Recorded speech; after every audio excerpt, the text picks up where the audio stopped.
રાજ્યપાલશ્રીએ રાસાયણિક ખાતરો અને જંતુનાશકોના ઉપયોગથી જમીન, પાણી અને ખોરાક ઝેરી બની રહ્યા હોવાની ચિંતા વ્યક્ત કરી.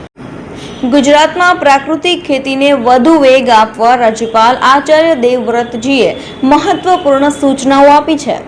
જિલ્લા કલેક્ટરો, જિલ્લા વિકાસ અધિકારીઓ અને મ્યુનિસિપલ કમિશનરો સાથેની વિડીયો કોન્ફરન્સમાં તેમણે આગામી 1 મહિનામાં રાજ્યભરમાં નવા કાયમી પ્રાકૃતિક કૃષિ વેચાણ કેન્દ્રો શરૂ કરવા જણાવ્યું છે. તેમણે રાસાયણિક ખાતરો અને જંતુનાશકોના વધતા ઉપયોગથી જમીન, પાણી અને ખોરાક ઝેરીલા બની રહ્યા હોવાની ચિંતા પણ વ્યક્ત કરી હતી.